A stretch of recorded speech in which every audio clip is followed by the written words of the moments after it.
देखने को अरे मिल रहा है। भैया, भाजपा की सच्चाई किसी से छिपी नहीं है। जितने बलात्कारी लोग हैं ना, वो भाजपा में पड़े हुए हैं। जितने शोषण करने वाले लोग हैं ना, वो भाजपा में पड़े हुए हैं। अगर भाजपा अच्छी पार्टी है, देश की पार्टी है, तो सबसे पहले भाजपा पवन सिंह को पार्टी से निकाले। क्योंकि एक बेटी का तौहीन नहीं हुआ, ये भारत की बेटियों का तौहीन हुआ। अरे भैया, भाजपा की सच्चाई किसी से छिपी नहीं है। जितने बलात्कारी लोग हैं ना, वो भाजपा में पड़े हुए हैं। जितने शोषण करने वाले लोग हैं ना, वो भाजपा में पड़े हुए हैं।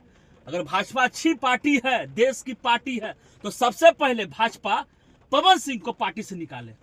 क्योंकि एक बेटी का तौहीन नहीं हुआ, ये भारत की बेटियों का तौहीन हुआ। ज्योति सिंह लगातार न्याय मांग रही है। इनके पिता योगी आदित्यनाथ जी से इंसाफ मांग रहे हैं। क्यों इंसाफ मांग रहे हैं? सेंट्रल में भाजपा, बिहार में भाजपा, यूपी में भाजपा, अब कहां जाए ज्योति सिंह? सिर्फ बिहार की बेटी हो या बिहार का बेटा हो, जैसे आप ले लीजिए मनी मिराज को ही ले लीजिए और बंटू द ग्रेट को ले लीजिए, उनको इंसाफ के लिए भी योगी आदित्यनाथ जी के यहाँ उत्तर प्रदेश आना पड़ा। इसको कैसे देखते हैं सर? मामला तो बिहार का होता है। देखिए, मनी मिराज की बात कहें और बन्नू दी ग्रेट की बात करें, दोनों लिव इन रिलेशनशिप में रह रहे थे। दोनों का प्रेम था। प्रेम में वो चीजें होती है। ऑफिशियल दोनों की शादी नहीं हुई थी, ठीक है। मनी मिराज का केस दर्ज हुआ है उत्तर प्रदेश में, मामला था बिहार का। इस एंगल को लव जिहाद दे दिया गया। ये एक दूसरा मैटर है। पवन सिंह और ज्योति सिंह बाकायदा समाज के सामने हिंदू रीति रिवाज के तहत शादी किए थे, कसम खाए थे साथ निभाने का। वो कहाँ गया? मतलब क्या कोई स्टार शादी नहीं करती है? कोई स्टार शादी करता है कि नहीं करता है? बहुत सारे स्टार शादी किए हैं। एक एग्जाम्पल के तौर पे खेसारीलाल यादव जी, वो भी भोजपुरी स्टार है। माना कि वो भी अश्लीलता फैलाते हैं, वो भी अश्लीलता फैलाते हैं, लेकिन उनकी शादी पारिवारिक कलह नहीं है, उनके पारिवारिक कलह नहीं है, दुनिया के सामने नहीं है। और भी स्टार लोग हैं, कई एग्जाम्पल है जो अपने जीवन को आगे बढ़ा रहे हैं। लेकिन पवन सिंह पहली बीवी को खा गए, एक और थी उनको भी खा गए, अक्षरा सिंह को भी खा गए, अब ज्योति सिंह को खा रहे हैं। तब जो भी दर्शक हैं इनके, किस तरह के लोगों को सपोर्ट कर रहे हैं, किनको सपोर्ट कर रहे हैं? पवन सिंह अच्छा होते ना तो अपना पत्नी को समझा बुझा के खोपचे में लेकर शांत कर देते, चलो हम तुमको अपनाते हैं, अब तुम घर में रहो। लेकिन पवन सिंह को तो अयाशी करना है, अयाशी करना है ना। पत्नी को बर्दाश्त नहीं हो रहा था, पोल खोल रही थी। तो ये सारा जो रचा जा रहा षड्यंत्र, ये पवन सिंह का है। पवन सिंह को सिर्फ पॉलिटिकल बाजी करना है। अपनी बीवी को वो इस्तेमाल कर रहे हैं राजनीति में, क्योंकि अटेंशन पाने के लिए। ज्योति सिंह सिर्फ मिलने के लिए गई थी, बैठ के बातचीत करने के लिए गई थी। लेकिन क्या कह रहा पवन सिंह? ज्योति हमसे मिलने आई क्या टिकट मांगने के लिए। आला कमान बीजेपी ऐसे व्यक्ति को टिकट देती है तो क्या उस पर विचार विमर्श करती है या यूं ही टिकट दे देती है? भाजपा एक ही काम करती है, जिनकी जितनी लोकप्रियता, जिनकी जितनी लोकप्रियता, उनको ये टिकट देते हैं।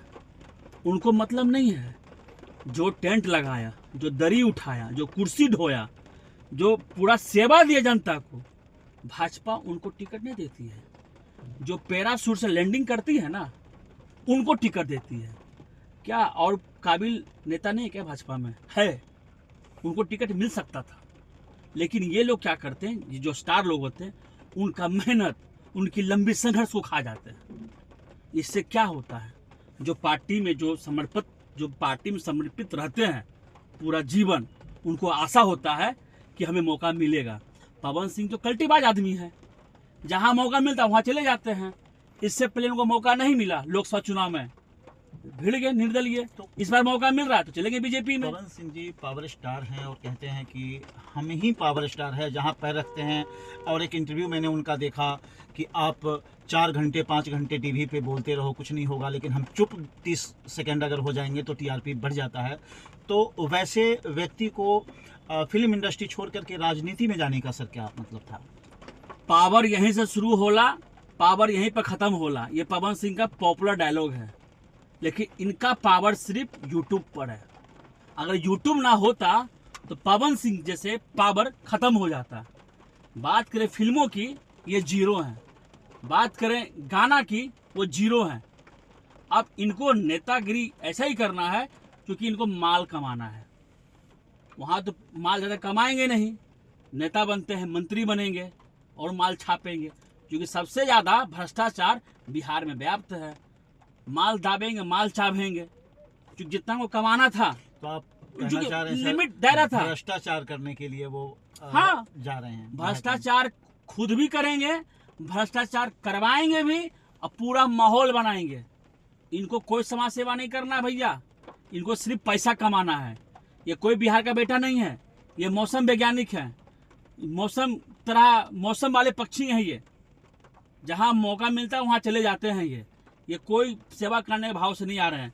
इनको सिर्फ पैसा कमाना। मैं क्या बोला, जितना पैसा कमाना था इनको भोजपुरी में, फिल्मों से, गाना से, वो कमा चुके हैं। एक लिमिट था, लेकिन अब पॉलिटिक्स में जाकर आप चाहते हैं कुछ बड़ा करें। सर, आपको लगता है ज्योति सिंह को खुद फैसला लेना चाहिए और उनको राजनीति में आना चाहिए, या इसके लिए बिहार सरकार का या जहां से है वहां दरवाज़ा खटखटाना चाहिए, या किसी पार्टी से उनको भी चुनाव लड़ना चाहिए इनके खिलाफ? ऐसा ज्योति सिंह का ये अपना व्यक्तिगत फैसला होगा। ज्योति सिंह लड़ाई लड़ रही है पवन सिंह को पाने के लिए। उनकी लड़ाई कभी थी ही नहीं चुनाव लड़ने की। चुनाव लड़ने वाला बात जो है पवन सिंह ने छेड़ा। पवन सिंह ने कहा कि मेरे घर पे आई थी टिकट मांगने के लिए। ये जो आरोप पवन सिंह लगाए हैं, पवन सिंह खुद टिकट मांग रहा है बीजेपी से। इनके पास टिकट मांगने क्यों आएगी? जब इनको टिकट चाहिए होता तो पार्टी जाएगी ना। तो ज्योति सिंह का कोई मकसद नहीं चुनाव लड़ने का। वो एक नारी है, वो अपना पति चाहती है भैया, उनको पॉलिटिक्स को मतलब ही नहीं है। पवन सिंह ने कन्विंस किया था, तब वो काराकाट लोकसभा क्षेत्र में प्रचार करने के लिए गई थी, समर्थन में वोट मांगने के लिए गई थी। पवन सिंह उसने क्या कहा कि हम दोनों का सुलह हो गया है, अब कोई विवाद नहीं है। तो ज्योति सिंह लगा कि भाई चलो सब नॉर्मल हो गया। चुनाव खत्म हुआ, पवन सिंह चुनाव हारे, कल्टी मार गए भाई। अब मौका मिला उनको कि चुनाव का मौसम है, चलो अपना इंसाफ लड़ाई लड़ते हैं। सर, एक आखिरी सवाल, बिहार विधानसभा चुनाव 2025 में सरकार किसकी बनेगी? देखिए भाई साहब, सरकार किसी का भी बने, लेकिन फैसला जनता के हित में होना चाहिए। हम अभी प्रिडिक्ट नहीं कर सकते हैं कि भाजपा एनडीए गवर्नमेंट बनाएगी या फिर जो महागठबंधन है वो बनाएगी। जिस तरह का भ्रष्टाचार का उजागर हुआ है, 70 लाख करोड़ रुपए, जी हाँ, ये इस तरह का सम्राट चौधरी पे जो खुलासे हो रहे हैं, वहाँ जो चौधरी जी हैं आपके, उन पे खुलासे हो रहे हैं 200 करोड़ रुपए का। ये देखिए आपने प्रशांत किशोर जी का, तो इसका इफेक्ट क्या जनता पे प्रशांत पड़ेगा? किशोर क्या, पूरा बिहार की जनता जानती है कि भाजपा और एनडीए ने अरबों रुपया घोटाला किया है। सम्राट चौधरी जी जो है 7वीं पास है, वो पढ़ाई लिखे इंसान तो है नहीं। शिल्पी गौतम मर्डर कांड में इनका भी नाम जुड़ा हुआ है। अशोक चौधरी जी जो घोटाला क्यों किए हैं वो जनता के बीच है। जनता सब तो देख चुकी है ना कि कहाँ जाना है मुझे। अब जनता पे डिपेंड करता। हम तो चाहते हैं कि सरकार रिपीट ना हो। एक सर चलते चलते एक सवाल और, नीतीश कुमार जी कहते हैं कि हम ना किसी को फंसाते हैं ना हम किसी को बचाते हैं, लेकिन जो बिहार की स्थिति पिछले 10 वर्षों में जो मैंने देखा है, वो जो पहले स्थिति जो इनका फर्स्ट सेशन में था वो चीज़ नहीं रहा। तो ये सरकार श्री नीतीश कुमार जी चला रहे हैं या सरकार कोई और चला रहा है? कैसे देखते हैं इसको सर? नीतीश कुमार जी सरकार चला रहे थे, लेकिन नीतीश कुमार जी अब अनकॉन्शियस हो गए क्योंकि उनकी उम्र हो चुकी है। अब सत्ता जो है नौजवान के हाथों में जाना चाहिए, जिससे बिहार का भविष्य तय हो। अब वो सोच नहीं पा रहे हैं कि बिहार को आगे कैसे बढ़ाते हैं, कैसे बढ़ाना है। अब एक उदाहरण के तौर पे बिहार में मेट्रो शुरू हुआ, मात्र 3 मेट्रो स्टेशन, मात्र 3 डिब्बा। भारत का यह पहला मेट्रो उद्घाटन है, ऐसा कहीं नहीं देश में हुआ है। 3 डिब्बा के साथ 3 स्टेशन के लिए। वो काम कहाँ हुआ है? बिहार में। ये इनको कोई बता दिया कि सर फितवा काट दीजिए, कल प्रेस कॉन्फ्रेंस होने वाला है, तो फिर ये सपना ही रह जाएगा कि मैंने बिहार को मेट्रो दिया। तो आनन फानन में फीता काट कर उद्घाटन कर दिया गया कि जनता खुश हो जाए कि बिहार को मिल गया मेट्रो। लेकिन मेट्रो काम पूरा हुआ? 3 डिब्बा के साथ मतलब कि नीतीश कुमार जी ने फीता काटा। ये सब क्या है? इनके इर्द गिर्द जो घूम रहे हैं ना अब, वो अब इनको बड़गला रहे हैं। नीतीश कुमार जी का टाइम पूरा हो गया है। अगर अब ना बदलेंगे बिहार को तो फिर यही बूढ़ा आदमी बिहार तो बर्बाद है ही और बर्बाद कर देगा। जैसा कि आप वरिष्ठ पत्रकार देवेंद्र जी को सुन रहे थे कि जो बिहार का जो अभी मौजूदा हालात है वो बहुत ही दयनीय है और जनता को विचार करना है, जनता को तय करना है कि सरकार किसकी बनानी है, कौन सरकार अच्छी होगी जो जनता के हित में काम करेगी। आप क्या सोचते हैं? एक्टिव इंडिया न्यूज़ पे कमेंट कीजिए। नमस्कार।